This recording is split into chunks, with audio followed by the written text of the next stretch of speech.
Bonsoir à tous, bienvenue. On est heureux de vous accueillir pour cette soirée qui nous tenait à cœur par son sujet, Alice Guy, parce qu'elle est évidemment dans cette maison, c'est des noms importants que ceux de Alice Guy, Méliès, tous ces gens qui ont fait, à la suite de Lumière, une fois qu'il invente le cinématographe, qui ont fait les débuts du cinéma. Et Alice Guy est un nom qu'on a longtemps pas entendu, pas prononcé, même pas beaucoup lu dans les livres d'histoire, et qui est désormais beaucoup plus mis en lumière, et c'est important de le souligner, parce que ça aussi, ça dit quelque chose quand on parle, nous, de l'histoire permanente des femmes cinéastes, cette section qu'on a pendant le Festival Lumière. Eh bien, ça dit quelque chose de voir comment des femmes de l'histoire du cinéma ont pu être un peu oubliées et sont enfin réhabilitées, et on est très heureux parce que c'est pas des gens de cinéma, enfin si, c'est des gens de cinéma pour José-Louis Bocquet, et Catel Müller d'ailleurs avec le travail sur Albatros, j'en dirai un mot, mais c'est en tout cas par le biais d'un autre art que Alice Guy est célébré et que en ce moment, et qu'on célèbre ce soir, celui de la bande dessinée, et on était très intéressés de voir quel type de recherche et quelle histoire, enfin de quelle manière deux auteurs de bande dessinée ont trouvé pour raconter l'histoire assez fascinante d'Alice Guy, et ça nous permettra de parler d'elle et de son parcours d'une manière un peu différente de notre habitude où on reçoit des historiens du cinéma. Et bien là, ce sont donc deux immenses personnalités de la bande dessinée. Vous avez, j'allais brandir leur roman graphique, plus que bande dessinée, mais vous l'avez le visuel à l'écran. C'est édité chez Casterman, cette biographie donc d'Alice Guy, et je vais vous demander d'accueillir pour parler à la fois de ce beau projet et de la personnalité étonnante d'Alice Guy. Je vous demande d'accueillir José-Louis Bocquet et Catel Müller.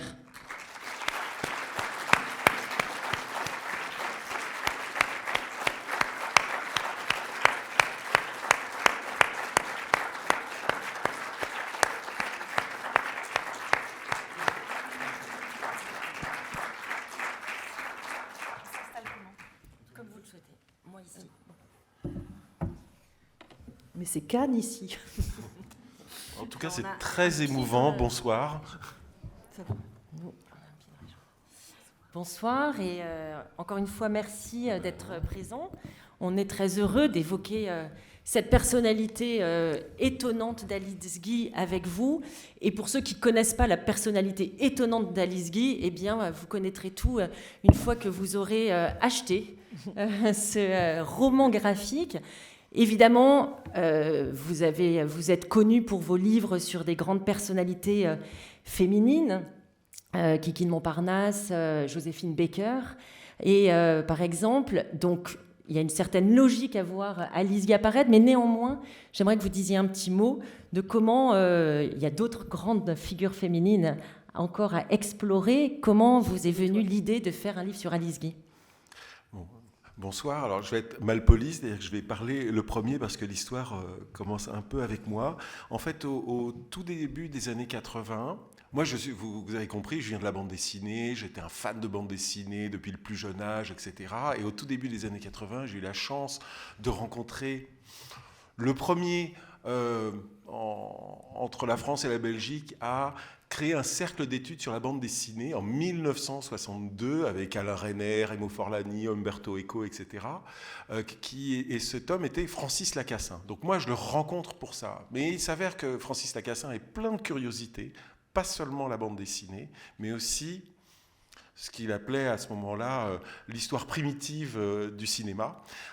Il avait été le premier a publié au début des années 60 une biographie de Louis Feuillade. Donc ça, c'était le grand truc de Francis, c'était Louis Feuillade. Et puis je suis un peu long, hein, mais c'est parce que l'histoire vient de très loin.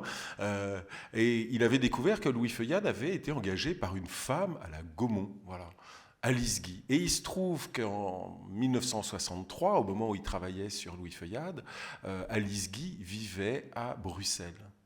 Et donc, Francis est allé voir Alice Guy et évidemment tombé en amour pour cette femme qui découvrait être réellement une pionnière du 9e art, du 7e art, pardon, le 9e art c'est nous, et a tout de suite essayé par exemple de publier ses mémoires, puisque Alice Guy depuis une vingtaine d'années écrivait ses mémoires. En vain, parce que les éditeurs estimaient que les mémoires d'une telle femme, ça ne pourrait pas se vendre à plus de 1000 exemplaires. Donc, en dépit, par dépit d'une certaine manière, il a commencé à travailler avec Alice Guy réellement sur sa filmographie. Et on sait que la recherche en cinéma passe avant tout par l'établissement des filmographies. Voilà. Et donc, moi, il me passe ce virus. C'était une héroïne de son panthéon. Donc, évidemment, étant en phase avec un homme tel que Francis Lacassin, qui me fait découvrir Alice Guy. Donc, Alice Guy était une de mes héroïnes, croyant que c'était l'héroïne de tout le monde, d'ailleurs. Hein. Une fois qu'on connaît quelque chose, on pense que tout le monde connaît la même chose. Voilà. Avec Catel, quelques années plus tard, on sort, quelques bonnes années plus tard, on sort Kiki de Montparnasse. Francis le lit et dit mais voilà, c'est formidable, quel personnage génial pour votre travail avec Catel, faites Alice Guy. Oh là là, racontez l'histoire du cinéma, parce que c'est ça Alice Guy, c'est raconter la naissance du cinéma. Et voilà, il n'aura pas connu ce livre de son vivant, mais avant de mourir, il m'aura légué la totalité de ses archives, en grande partie des photos dans une boîte Kodak jaune et avec une grande partie de l'iconographie que lui avait donnée Alice Guy elle-même. Et donc on a pu ensuite nous travailler avec des photos qui étaient directement légendées par Alice Guy derrière, avec son écriture très début de siècle, des très belles majuscules comme nous on ne sait plus en former. Voilà. Et quelques années plus tard, un jour... Voilà, notre fille démarre des études de cinéma, elle rentre de la faculté la première semaine, et elle nous dit « Vous connaissez Alice Guy ?» Donc ça veut dire qu'elle est rentrée dans les écoles de cinéma et qu'il serait peut-être temps de rouvrir cette boîte jaune Kodak qui traîne là depuis une douzaine d'années. Et voilà, on s'y est mis, on s'est dit c'est le moment de raconter l'histoire du cinéma. Si on commence à l'étudier dans les écoles de cinéma, c'est qu'on peut peut-être arriver à la raconter à un plus large public. Oui, parce que c'est vraiment... et vous le dites dans le livre et dans le documentaire qui suivra, c'est assez raconté comment ça a été, elle a disparu des mémoires, puis elle est réapparue, et c'est devenu justement un objet même un peu presque de culte désormais d'évoquer le nom d'Alice Guy, parce qu'on sent que les historiens, les cinéphiles se réemparent d'une histoire un peu oubliée. Et vous l'avez... J'ai été assez frappée par la documentation. Comment vous avez travaillé pour avoir autant de documentation sur elle, sur la naissance du cinématographe, etc., et du cinéma. Mais on travaille toujours, on a un monstre à deux têtes, à quatre mains. On fait un film à nous deux, en fait, hein, c'est-à-dire qu'il faut s'occuper de tout, du fond, de la forme. José Louis travaille pendant des années à lire tout ce qu'il peut trouver sur le sujet, des biographies, des essais, l'histoire du cinéma, chaque personnage. Et moi, de mon côté, je dessine tout ce que je peux trouver aussi, tous les appareils photographiques, les appareils de projection, les architectures, les costumes. Et voilà, il faut qu'on arrive à recréer tout un monde qui en plus est évolutif, puisqu'elle naît, Alice Guy, en 1873, elle mourra en 1968, ça couvre une grande partie du siècle et il faut dessiner tout cela et ça change régulièrement. Donc on part aussi tous les deux en mission, en repérage, pour se mettre dans ses pas et retrouver les endroits où elle a vécu, où elle a créé, et voilà ce qui nous a fait voyager et reconstituer tout cela à nous deux. Oui, c'est d'ailleurs très beau, juste les ouvertures de chapitres, avec à chaque fois des architectures, c'est très, effectivement, ça donne un rythme même dans l'histoire et dans le... Oui, on voit qu'elle bouge beaucoup, ce qui est très étonnant au début du siècle, parce que les gens ne voyagent pas tant que ça, c'est très compliqué les voyages. Elle a grandi au Chili, elle était française, mais son père était libraire au Chili, donc elle a pris le bateau, elle traversait les océans, toute petite. Ensuite, elle a grandi en Suisse, et puis elle a voyagé par la suite en Allemagne et dans d'autres pays, elle a commencé à filmer. C'est très étonnant, c'est déjà une étonnante voyageuse, voyageuse, ce qui est assez rare, et du coup elle doit parler plusieurs langues. C'est un personnage international. Et elle a laissé une empreinte internationale. Et on ne le savait pas jusqu'à il n'y a pas longtemps. Déjà, elle a fondé quand même la Gaumont avec Léon Gaumont. Tout le monde connaît Gaumont, personne ne connaît Alice Guy. Elle a fait presque 1000 films, certes des bobines courtes, mais personne ne le savait. Elle a en plus non seulement été la pionnière, la toute première femme, parce que c'était un milieu exclusivement masculin, mais elle n'a pas été que la pionnière. Elle a été une réalisatrice tout à fait singulière. On va voir ses films, on va pouvoir voir concrètement en quoi elle a été singulière et particulière et qu'elle mérite aujourd'hui d'avoir toute sa place dans l'histoire du cinéma. Elle a même remis en question certaines choses dans, par exemple, le cinéma américain, où elle a apporté sa patte et son identité. Et voilà, aujourd'hui, les historiens du cinéma peuvent revoir leur copie et la réintégrer dans les livres.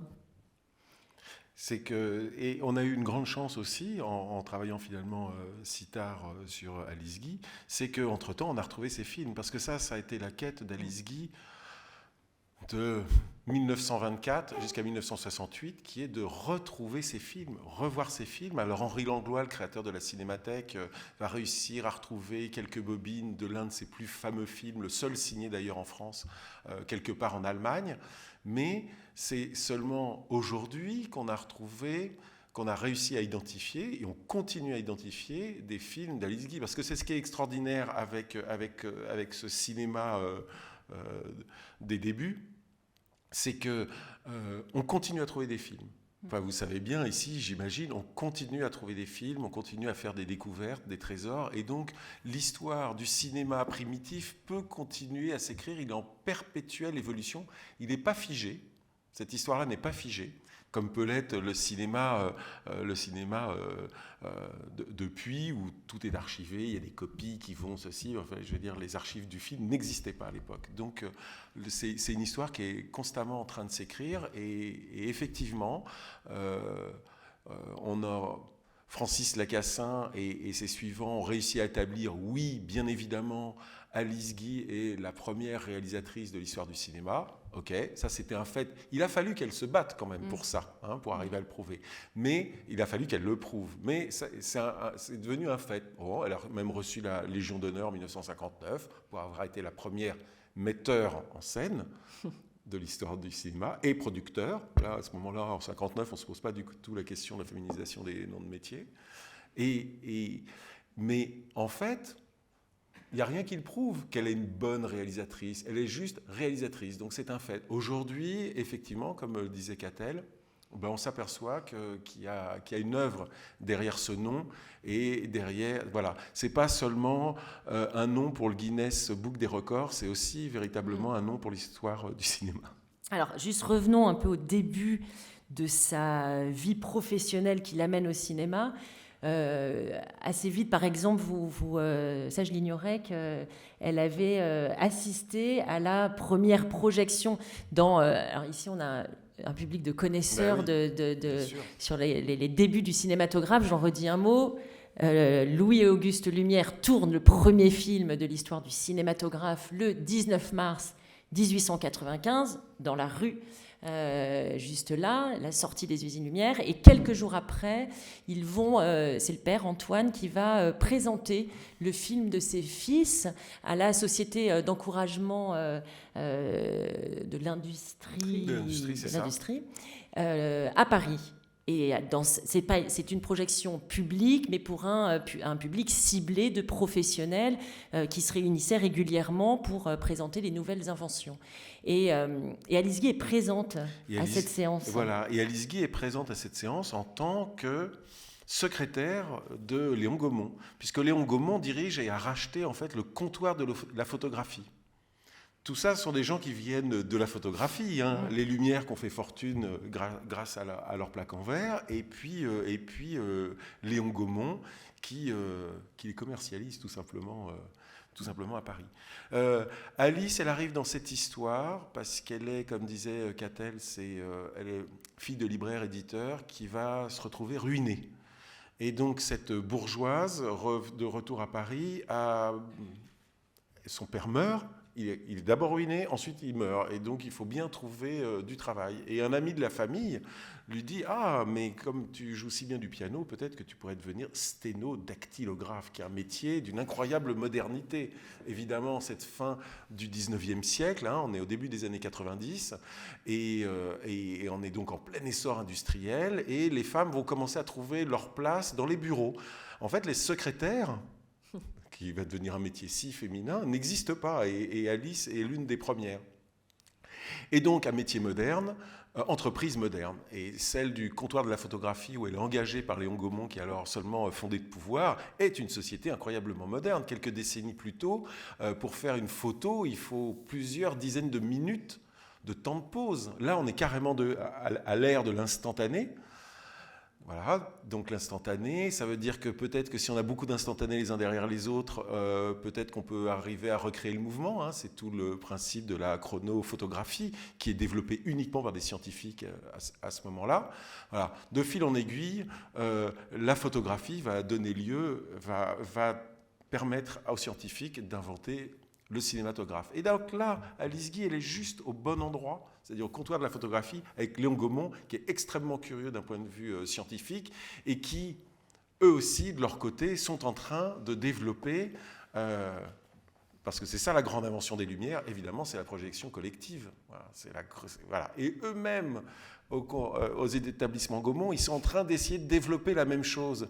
Donc, quand ils sont invités par les Lumières à aller voir ces premiers films, ils y vont et ils en ressortent en trouvant... D'ailleurs, Alice va dire « c'est formidable, c'est extraordinaire, etc. » Mais Léon Gaumont, il s'arrache les cheveux parce que les Lumières sont allées plus vite que lui. Oui, c'est la course à la technique, à la technologie. C'est avant tout ça, parce qu'à ce moment-là, le cinéma, c'est pas un art, c'est un divertissement de foire. Alice, elle se rend compte à ce moment-là que pour alimenter les appareils de projection de son patron, ce qui serait bien, c'est d'inventer des histoires et de les mettre dedans, comme ont fait les frères Lumière.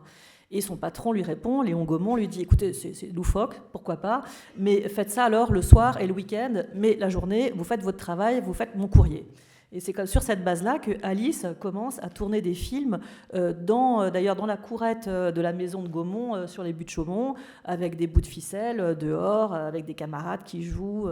C'est comme ça qu'on verra d'ailleurs sa première création, qui est la Fée aux choux. Mais elle sera toujours à ce moment-là encore la secrétaire de Gaumont. Elle fait ça à côté parce qu'elle a compris qu'il faut nourrir cette machine de cinéma. Il faut vendre des appareils de projection qui sont vendus dans des foires, pour attirer les gens, pour remplir les endroits où les forains projettent. Et c'est destiné à eux. Et il faut que technologiquement, ce soit de mieux en mieux. Mais pour que ce soit de mieux en mieux, il faut qu'on ait de plus en plus de choses à montrer aussi. Donc finalement, ce n'est pas l'aspect documentaire du travail des Lumières qui va l'inspirer, mais c'est plutôt leur premier travail de fiction, qui est L'arroseur arrosé, c'est-à-dire effectivement l'humour. Donc elle va tourner ce film... Les Lumières, si je ne m'abuse, travaillent en 35 mm déjà à l'époque, alors que Gaumont est en train de développer caméra et projecteur 60 mm, 59,6 ou un truc comme ça. Enfin, voilà. Et donc ça va être, et donc elle va essayer, Alice, de tourner ainsi son premier film, La Fée aux choux, que c'est 51 secondes. Qu'on peut peut-être voir maintenant, si vous voulez. En 1896. Voilà. Eh ben, lançons ça en cabine. Là, c'est quand même pas rien de voir le premier film d'Alice Guy sur grand écran. C'est pas si souvent savouré. Même, on va savourer aussi.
Elle lâche les bébés assez violemment quand même. On les voit hurler. On sent que c'est fait rapidement parce qu'elle a dû dire à la danseuse de prendre ses vrais bébés, parce qu'il y a aussi des faux bébés dans les choux, des poupées. Et il y a 2 vrais. Et donc, elle sait qu'elle a 50 secondes et on voit bien que la danseuse trouve vite les bébés, les pose par terre assez violemment, ils braillent.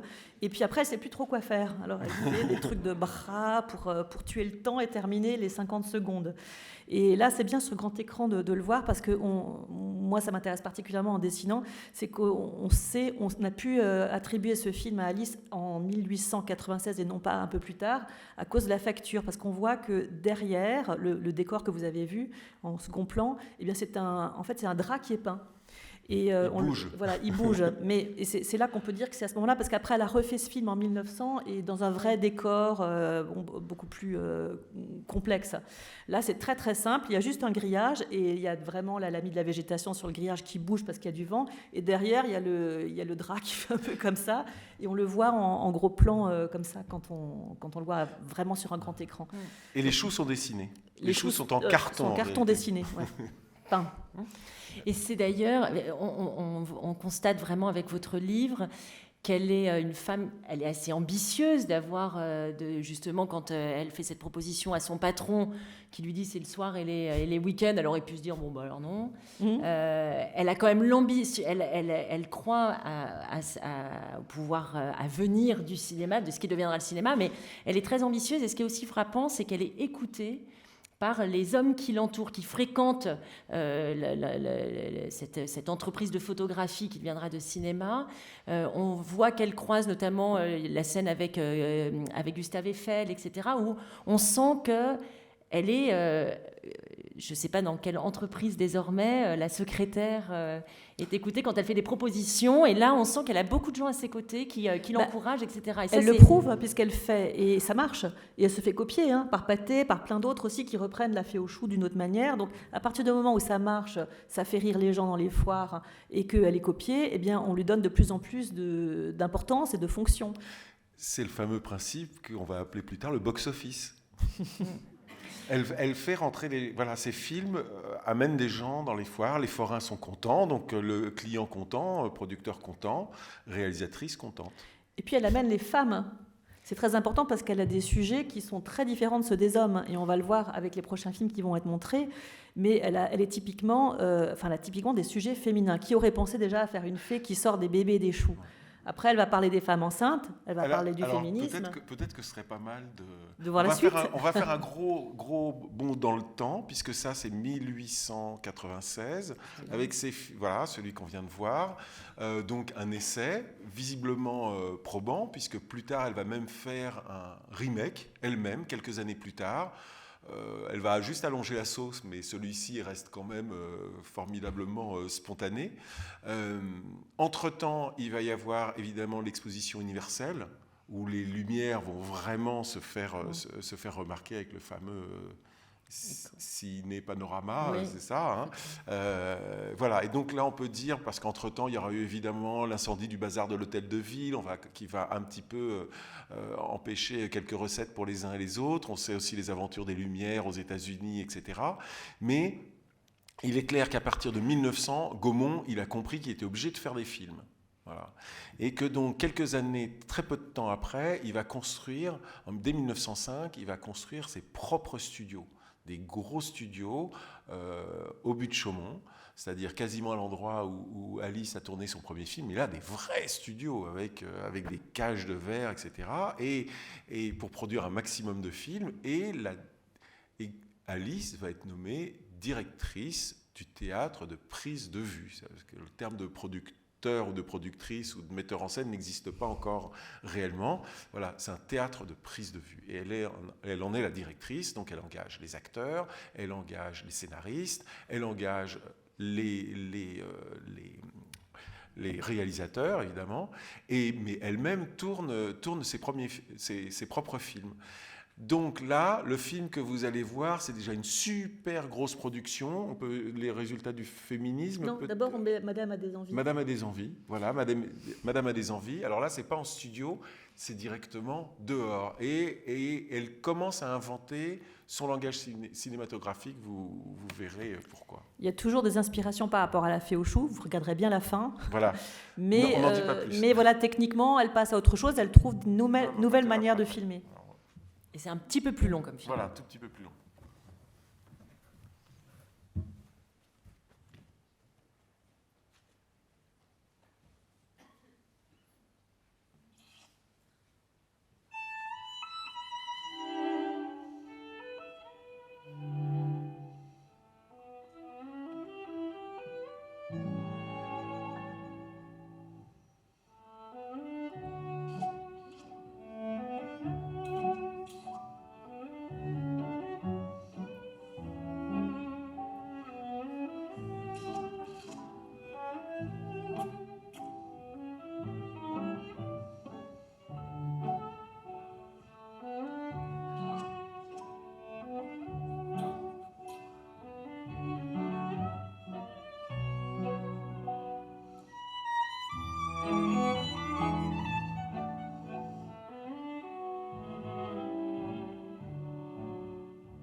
Là, on voit déjà un thème récurrent dans l'œuvre d'Alice Guy, le chou. La naissance dans les choux. Mais ce sont des vrais choux cette fois-ci, pas en carton. Et quelque chose d'intéressant aussi, c'est que donc, son langage cinématographique a évolué. C'est-à-dire qu'il y a effectivement des plans larges où tout se passe comme sur une scène de théâtre, mais il y a des inserts pour qu'on comprenne bien ce que le personnage est en train de faire. Donc c'est pas pour une question esthétique, c'est juste pour que le spectateur comprenne bien que cette femme elle a des envies et combien elle prend du plaisir à ça. Et donc quand même, c'est des inserts et c'est du gros plan. Voilà, oui, donc on sent qu'elle elle est en train d'inventer une grammaire, oui. Oui, elle travaille la mise en scène et ça. c'est assez frappant dans les films. On voit aussi dans le documentaire qu'on montrera après pas mal d'extraits de ces films où ça saute aux yeux, hein, la réalisatrice qu'elle a été. Et effectivement, c'est pas seulement une pionnière à être la première réalisatrice, c'est qu'elle avait du talent et qu'elle a... l'histoire du studio monté par Gaumont, mais qu'elle va diriger. Et ensuite, dites-nous d'ailleurs un mot, son aventure américaine ensuite, comment elle quitte la France. On va d'abord peut-être terminer sur la France, parce que là, on a encore un film qu'elle a fait en France et qui est très important justement dans cette avancée de son regard très féminin, qui s'oppose vraiment à tout ce qu'on voit des autres réalisateurs de ce moment-là, qui filment beaucoup de sorties d'usine, les sorties d'usine évidemment pour les lumières, mais sinon Méliès qui fait des escamotages avec des gens qui disparaissent puisqu'il est magicien, donc il met ça à l'écran, ou des lunes qui croisent des soleils, ou des danses ethniques, ça, on aime bien voir des reportages. Elle va faire beaucoup de danse elle-même. Elle-même, elle va faire de la danse, voilà, mais beaucoup de reportages. On veut montrer le monde. Et elle est quand même dans son imaginaire féminin. Et elle va pousser le bouchon assez loin parce qu'elle va faire, et avant qu'on passe à la période des États-Unis, elle va faire son dernier film en France qui va être les résultats du féminisme. À l'époque, le féminisme, c'est en essence, hein, les suffragettes, c'est quelque chose qui est plutôt assez mal vu par l'ensemble de la société, mais elle arrive, elle, à en faire une vraie interrogation, parce qu'elle propose un monde inversé qu'on va vous laisser voir, et on pourra en parler juste après. J'espère que tu n'as pas trop spoilé. Mais pas du tout. Allez, on enchaîne.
c'est un film où tout rentre dans l'ordre.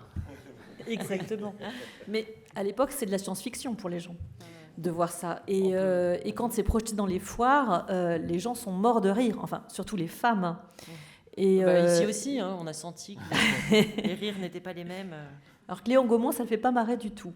Alors il soutient Alice Guy, puisqu'elle rapporte de l'argent, ça fonctionne, mais ce film-là, ça le fait pas rire. Ni les hommes autour d'elle d'ailleurs, à part Feuillade, qui lui comprend tout à fait le burlesque de la situation. Mais finalement, c'est un acte politique, l'air de rien. Et elle dénonce quelque chose de façon tout à fait humoristique, mais c'est totalement aussi précurseur. Elle est en avance sur son temps tout le temps. Elle montre des choses que les autres n'ont pas montrées. Donc elle est, dans ce sens-là, très pionnière aussi dans le fond. Il y a deux choses. Là, on a vu donc 2 films de 1906. Il y en a un en extérieur, donc tourné au but de Chaumont. Hein, comme Lumière, elle ne va pas trop loin pour tourner ses films en extérieur. Et l'autre qui était tourné en studio, hein, les résultats du féminisme. Et j'aurais dû vous le dire juste avant, chaque plan, enfin chaque scène, il y a une grosse marguerite avec marqué LG dessus. Parce qu'à l'époque, tout le monde se copie, il n'y a pas de copyright, donc Pathé copie les films de Gaumont, tout le monde se copie ses histoires.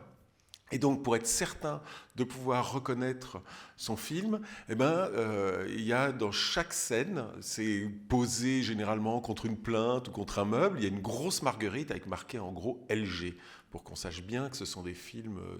LG, c'est Léon Gaumont, c'est voilà, LG. exactement.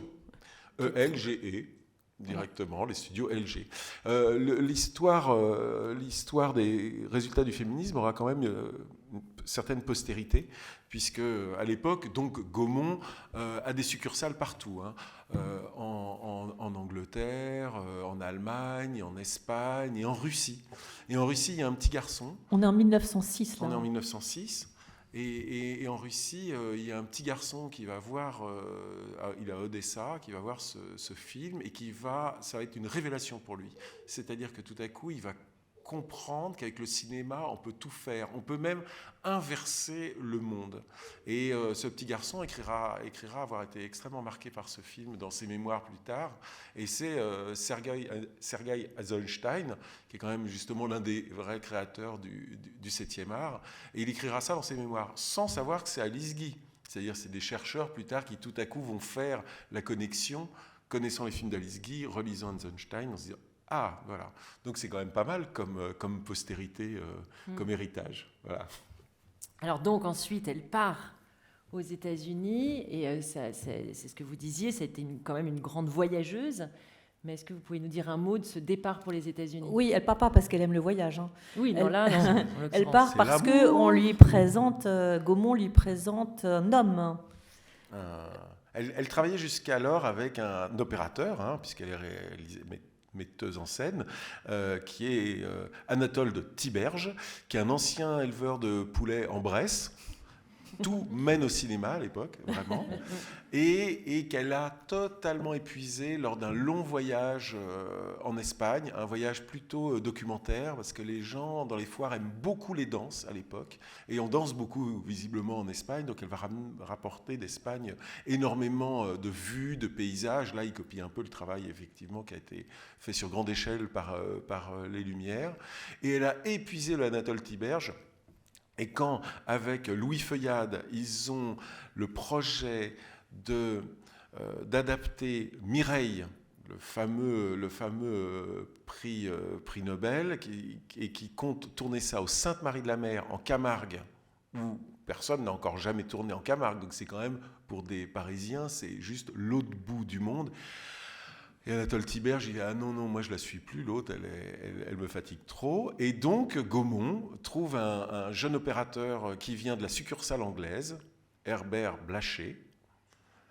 Voilà, et Herbert il tombe amoureux l'un de l'autre. Herbert est un peu plus jeune qu'elle, ils vont décider de se marier, et Alice va rentrer dans le rang comme elle aurait dû le faire déjà 10 ans avant, c'est-à-dire qu'elle devient bourgeoise, elle se marie, elle doit faire des enfants, elle arrête le cinéma. Mais Herbert est envoyé par Gaumont aux États-Unis. Et donc, en bonne bourgeoise, elle suit son mari aux États-Unis. Et la mort dans l'âme, parce qu'elle est obligée de laisser derrière elle les studios Gaumont qu'elle confie à Feuillade. Et elle va démarrer une nouvelle vie, elle recommence tout à zéro aux États-Unis, à Fort Lee, près de New York. C'est pas du tout sexy comme endroit, c'est très désert, mais le cinéma commence à se créer là-bas, les sociétés de production, les appareils de projection, tout ça, ça déménage aux États-Unis. Et elle va faire 2 enfants, une petite fille et un petit garçon, pendant que Herbert va se démener pour faire fonctionner les studios Gaumont là-bas.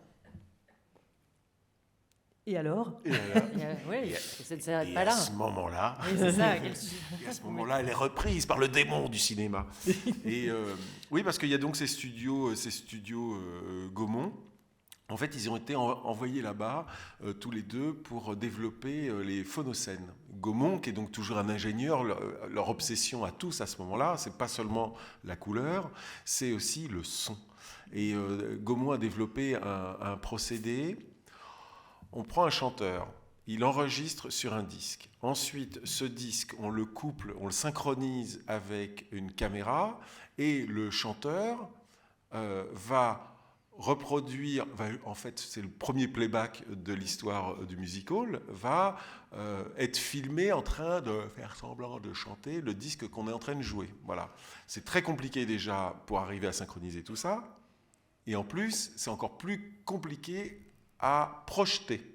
Donc ça va être tout le travail d'Alice et d'Herbert, et surtout d'Herbert, en arrivant aux États-Unis, c'est d'arriver à imposer les fameux phonocènes. Et comme sans doute vous n'en avez jamais entendu parler, des phonocènes, et c'est tout à fait normal, puisque ça n'a pas du tout marché. Et au bout de quelques mois, parce qu'en fait ils ne vont pas directement à New York, on ne sait pas pourquoi, en fait là-bas on ne connaît pas encore bien les États-Unis, et donc Gaumont les a envoyés à Cleveland. Et il ne se passe rien à Cleveland. Et donc, au bout de 9 mois, ils finissent par revenir. Et Gaumont, qui n'a pas lâché l'affaire des phonocènes, se dit non, mais peut-être que c'est parce que finalement, Dranem et les artistes français, parce que c'est comme ça qu'on leur projette aux Américains, c'est peut-être pas le bon public. Donc, ils décident de créer ce fameux petit studio dans lequel on va tourner des phonocènes, mais avec des artistes américains. Il a fallu 1 an pour comprendre que peut-être ça va un peu plus les intéresser que d'entendre des comiques troupiers français. Et donc il y a ce studio, et qui n'est pas tout le temps. Et entre-temps, donc on est là au bout d'1 an, 1 an et demi, Alice, elle a appris l'anglais. Ça a l'air de rien, même si on est dans le cinéma muet, c'est quand même important de pouvoir écrire et de pouvoir s'exprimer. Elle a même commencé à placer quelques petits scénarios à la concurrence, et donc, quand je disais en rigolant, elle est reprise par le démon du cinéma. Oui, vraiment. Et donc, elle décide, parce que Herbert, il est en exclusivité pour Gaumont, donc elle décide de monter sa propre maison de production, la Solax. Et elle va d'abord louer les studios de Gaumont quand ils ne sont pas utilisés pour les fameux phonocènes qui ne marchent pas. Donc, on en tourne de moins en moins des phonocènes pour Léon Gaumont. Et ça marche tellement bien. Alors, c'est des films de 1 bobine, hein, c'est-à-dire ça dure quelques minutes. Mais ça marche tellement bien qu'elle a bientôt les moyens de se construire son propre studio. Et puis ensuite d'en construire encore un autre 2 ans plus tard. C'est-à-dire qu'elle devient riche parce que ses films, on parlait de box-office, elle cartonne en tant que réalisatrice, productrice. Elle finit là aussi par engager sa propre compagnie d'acteurs, des scénaristes, d'autres réalisateurs, faire des westerns, des bateaux qui coulent, ça devient une vraie maison de production. Et c'est parallèlement à d'autres maisons de production qui voient le jour aux États-Unis, à Fort Lee, avant de déménager sur la côte ouest pour trouver le soleil. Ça va être un peu elle plus n'y est tard. pas encore. Oui. Là. Voilà. En tout cas, c'est la pionnière, c'est la première productrice de cinéma aux États-Unis. C'est une des femmes les plus riches des États-Unis. Enfin, c'est un conte de fées. On aurait voulu l'inventer, qu'on n'aurait jamais cru. Et elle développe ses films dans tous les sens, et elle donne des interviews, elle est dans les magazines, elle étouffe même son mari, elle devient une vraie star dans ce qu'elle fait, jusqu'au moment où son mari commence à placer l'argent et mal, et perd l'argent derrière son dos, et puis en profite aussi pour la tromper avec l'actrice qu'elle prend dans ses films. Et donc petit à petit, elle va se trouver démunie complètement, et financièrement et psychologiquement, parce qu'elle va se séparer, elle va divorcer de ce mari. Bon, on ne va pas tout vous raconter non plus, parce qu'il en reste un petit peu dans la bande dessinée. En tout cas, voilà, c'est grandeur et décadence. Ouais. En plus, le cinéma, effectivement, s'exporte à l'Ouest. On va découvrir Hollywood, mais elle perd tout et elle doit revenir en France. Et c'est là que son combat va devenir compliqué et qu'elle va être oubliée d'un côté, de l'autre côté de l'Atlantique, parce qu'elle n'est plus là au bon moment. Elle a été là au départ, toujours au bon moment, au bon endroit, et à un moment donné, elle est en décalage. Mais elle laisse quand même derrière elle, aux États-Unis, énormément de films et de grande qualité. Ce qui va être aussi compliqué, c'est que donc c'est une pionnière. Vous avez vu, elle a commencé avec un film de une bobine, 51 secondes. Il n'y a pas de marché, finalement. C'est le marché des forains, donc les gens viennent, s'amusent, et puis hop, ça disparaît. Là, quand on est au début des années 1910, c'est le moment où elle crée la Solax, les salles de cinéma ont fait leur apparition. C'est-à-dire que ce sont maintenant des théâtres dans lesquels on projette des films. Tout ça est en train de se structurer. C'est-à-dire qu'on n'est plus à l'ère des scientifiques qui sont en train de délirer et à inventer des choses extraordinaires. Les artistes sont arrivés, Alice en est une, mais il y a aussi les financiers. C'est-à-dire que tout ça devient quand même une histoire d'argent. Et puis, le public évolue lui aussi. C'est-à-dire que le public qui s'amusait avec un film de 51 secondes, il a envie d'histoires un peu plus longues. Dès elle commence ses films, elle fait une bobine. Voilà. Donc, pour faire une arithmétique très très simple, elle tourne une bobine, ces studios tournent une bobine par jour. Voilà. Donc, ça veut dire qu'à la fin de la semaine, elle a sorti 5 films. Si la moitié des films marchent, elle gagne de l'argent.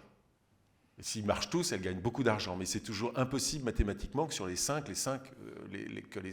soient des échecs. Donc elle gagne toujours de l'argent. Mais le public évolue, et il a envie d'histoires de plus en plus longues. C'est-à-dire qu'en très peu d'années, en 4-5 ans, elle va passer de 1 bobine à 5 bobines. C'est-à-dire les 5 bobines qu'elle va faire par semaine, tout à coup c'est un seul film. Et si ce film-là est un échec, là elle perd vraiment de l'argent. C'est-à-dire que le métier devient de plus en plus dangereux, et donc il y a de plus en plus de banquiers qui rentrent dans le capital.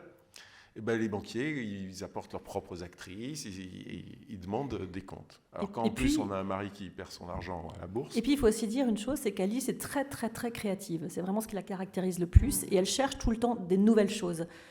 En France, par exemple, on verra après, elle a fait des films burlesques, on en verra d'autres, des films de danse, mais elle a aussi inventé pratiquement le péplum. Elle a fait toute la vie de Jésus en petite bobine. Elle a fait, je crois, il y a 25 épisodes de la vie de Jésus, et ça a été un énorme carton. Donc elle a essayé des choses très différentes dans des genres très différents, et quand elle arrive aux États-Unis, elle continue à inventer, que ce soit du western, que ce soit du reportage ou des histoires d'amour. Enfin, elle cherche dans tous les sens. C'est très intéressant. Elle veut aussi parler de sujets sociaux, sur la maternité, sur les enfants. Alors là, ça plaît moins, ça commence à plaire beaucoup moins. Parce qu'elle s'attaque à des problèmes plus profonds de la société qui, elle, l'intéressent énormément, mais qui n'intéressent pas du tout son mari. Et on voit qu'elle y tient. On sent qu'elle y défend cette idée d'avoir un... Et elle va aller très très loin aussi, comme sur le féminisme, elle va aller très loin parce qu'elle va décider de faire un film avec des acteurs noirs. En réalité, elle a sa troupe d'acteurs blancs, et à l'époque, ce qui fait rire les gens, c'est de grimer les blancs en noir, parce que c'est les blancs qui vont au cinéma et qui vont rigoler de voir leurs compères peints en noir.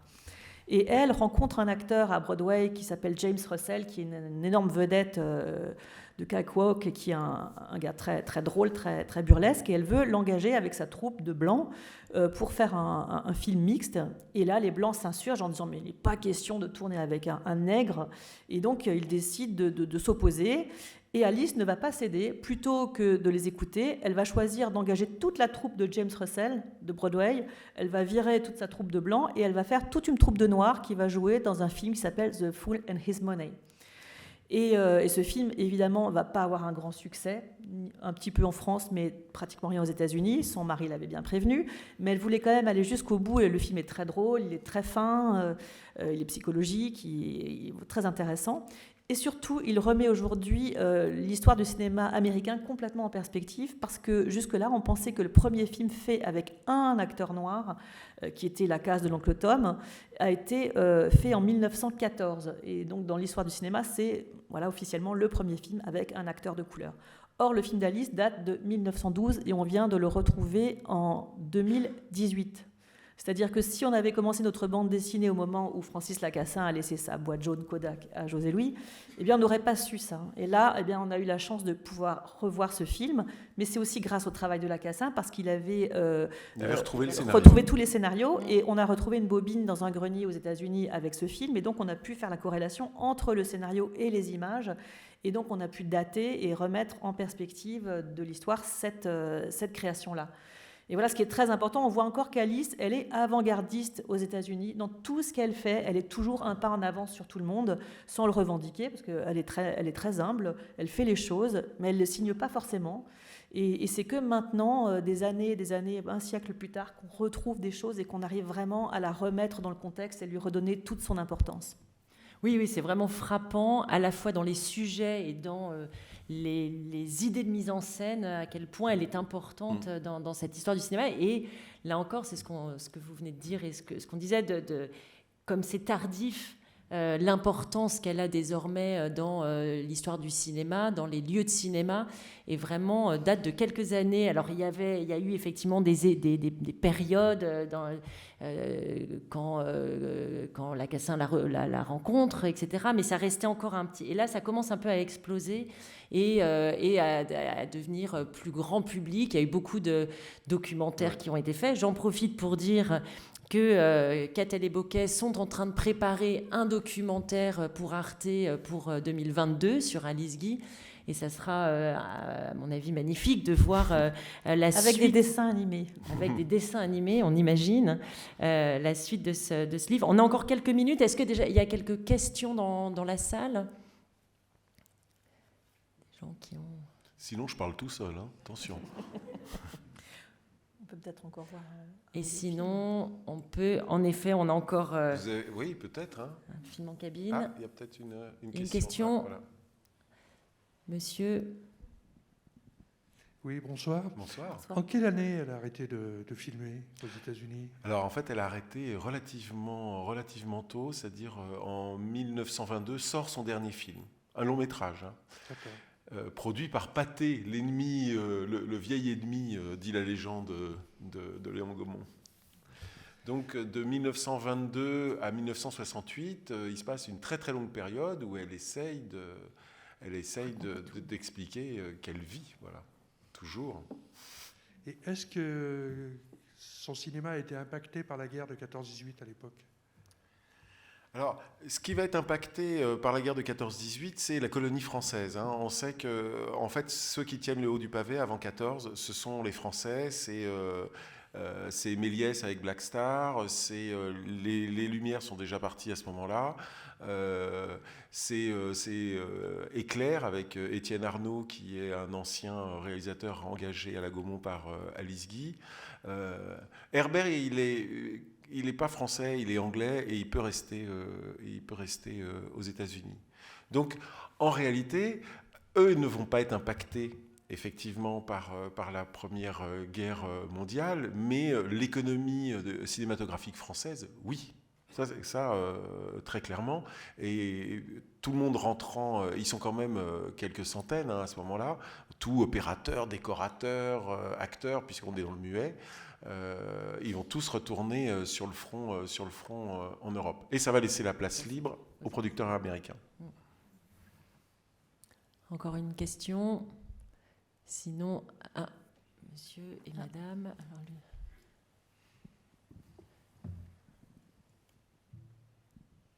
Bonsoir. Est-ce qu'Alice Guy avait laissé un souvenir aux États-Unis, du coup, après son départ ? Ou bien est-ce qu'elle a sombré dans l'oubli comme en France ? Pareil. Elle a sombré dans l'oubli comme en France. Et en fait, il va falloir beaucoup de temps.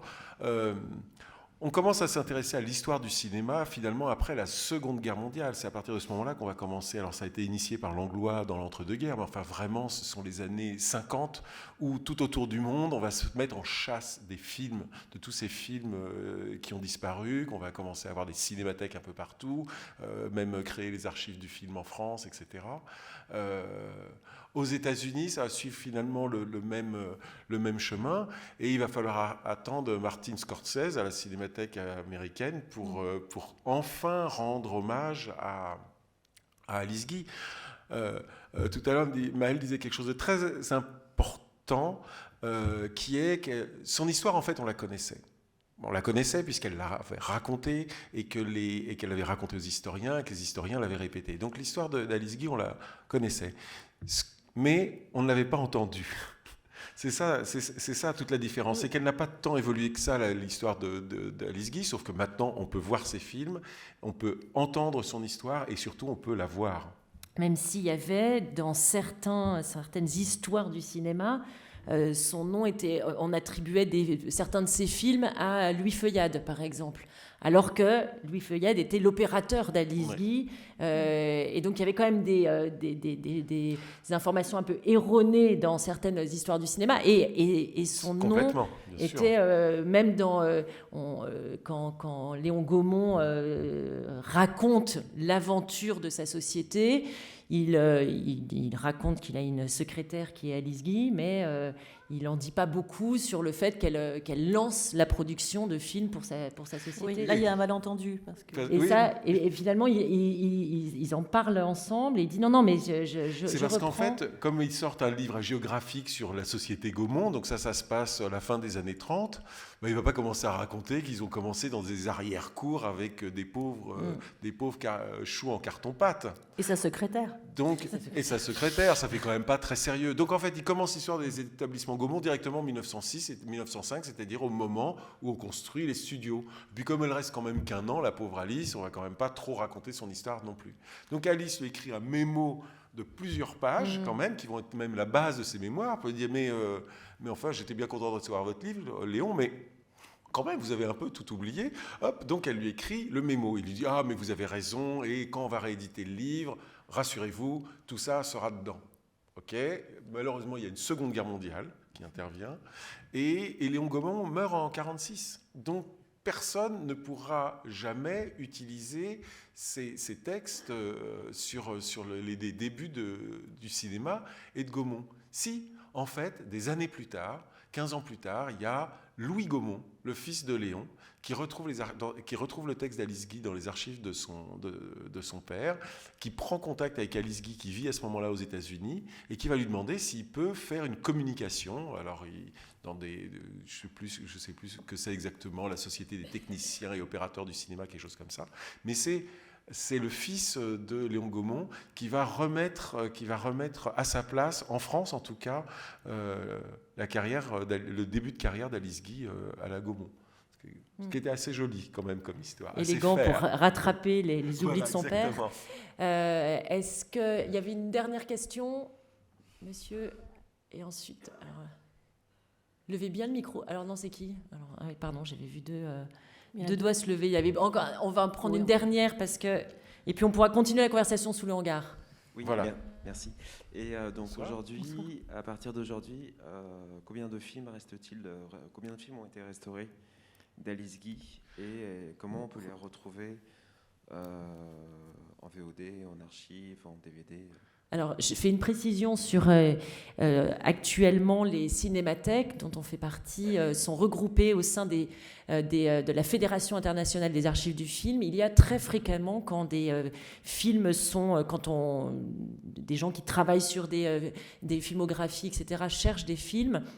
On est dans un réseau où on se questionne les uns les autres pour savoir qui, dans ces archives, a quoi comme matériel. Ça a permis de retrouver un grand nombre de films d'Alice Guy partout, disséminés dans plusieurs cinémathèques qui chacune avait retrouvé ces films-là soit chez des collectionneurs particuliers, soit dans des caves de particuliers qui ne savaient même pas qu'ils avaient ça, etc. Et c'est comme ça que dans beaucoup de pays, dans de très nombreux pays, des films d'Alice Guy ont été retrouvés, archivés par les cinémathèques et répertoriés. Et il y a on le constate encore, beaucoup de cinémathèques qui ont des choses mais sans encore savoir tout ce qu'ils ont. Tout n'est pas référencé. Et quand ça l'est, en tout cas, ça n'appartient pas à un référencement général. C'est-à-dire que quand il a fallu qu'à un moment, ça bouge autour d'Alice Guy pour que les uns et les autres cherchent dans leurs archives, découvrent qu'ils avaient des choses, et parfois c'était référencé, mais que ce soit rassemblé et qu'on soit désormais en capacité de dire il y a X films au BFI, X films à Amsterdam, au Hyde Amsterdam, etc. Et donc ça, c'est des étapes qui prennent du temps, et ça a été le cas et sur le cinéma muet. Parce qu'on dit que les films d'Alice Guy ont beaucoup disparu. Il se trouve que la filmographie de la production Lumière est une des mieux conservées, puisqu'on a retrouvé quasiment l'intégralité des films produits par Lumière. Mais sur le cinéma muet, on dit, ça dépend des historiens, on dit que entre 80 et 90% de la production a disparu. Et qu'on retrouve parfois, vous aviez peut-être suivi quand le Métropolis avait été retrouvé, une copie a été retrouvée dans une archive en Argentine et qui a permis de refaire un nouveau montage du film, etc. Et donc ça, sur le cinéma muet, il y a vraiment un gros travail pour rassembler l'ensemble des films, et ça a été le cas. Et là, je ne sais pas, par contre, je ne suis pas capable de répondre sur le nombre de films qui ont été retrouvés, identifiés, retrouvés physiquement et restaurés dans un deuxième temps. Alors c'est très intéressant ce que vous venez de dire, effectivement. Donc ça veut dire que ça donne beaucoup d'espoir, parce que ça veut dire qu'il y a peut-être encore des cinémathèques qui ont des films d'Alice Guy qui vont ressurgir là. Voilà, c'est ce qui est assez excitant avec l'histoire du cinéma premier. Pour répondre directement à votre question, alors je ne peux pas vous dire le nombre de films exact, mais il existe un DVD qui a été justement à partir de toutes les archives retrouvées dans les cinémathèques des films d'Alice Guy à la Gaumont. Il y en a un certain nombre. Et puis, on commence à en restaurer aussi aux États-Unis. Et là, vous savez, il y a des questions de territoire. On ne peut pas regarder les DVD n'importe où. Et c'est Lobster Film, bien connu pour son travail sur la restauration de films, qui a sorti les films américains d'Alice Guy. En tout cas, une partie qu'on a pu retrouver, qui sont finalement mieux conservés, évidemment, que ces tout premier film. Mais donc on peut voir des films d'Alice Guy aujourd'hui, ce qui est évidemment, je pense que si Francis Lacassin était avec nous, il sauterait de joie, puisque lui, il n'a pas eu cette chance. Il a travaillé toute sa vie sur Alice Guy et il a dû voir à peine une dizaine de films sur les centaines qu'elle a pu réaliser. On en trouve quelques-uns sur Internet d'ailleurs, actuellement. De très mauvaise définition, mais on en trouve. On va peut-être s'arrêter là pour avoir le plaisir de retrouver Catel et Bocquet sous le hangar pour une séance de signature. Je profite quand même donc je remontre, mais il est derrière moi la une et le livre, ce livre Alice Guy de Catel et Bocquet, édité chez Casterman. Je voulais remercier Fabrice Boudier de la librairie La Bande Dessinée qui a organisé pour nous cette rencontre, cette soirée. On est très heureux de ce partenariat parce que ça nous permettait d'avoir des invités du monde de la bande dessinée et qui font honneur aux questions de cinéma.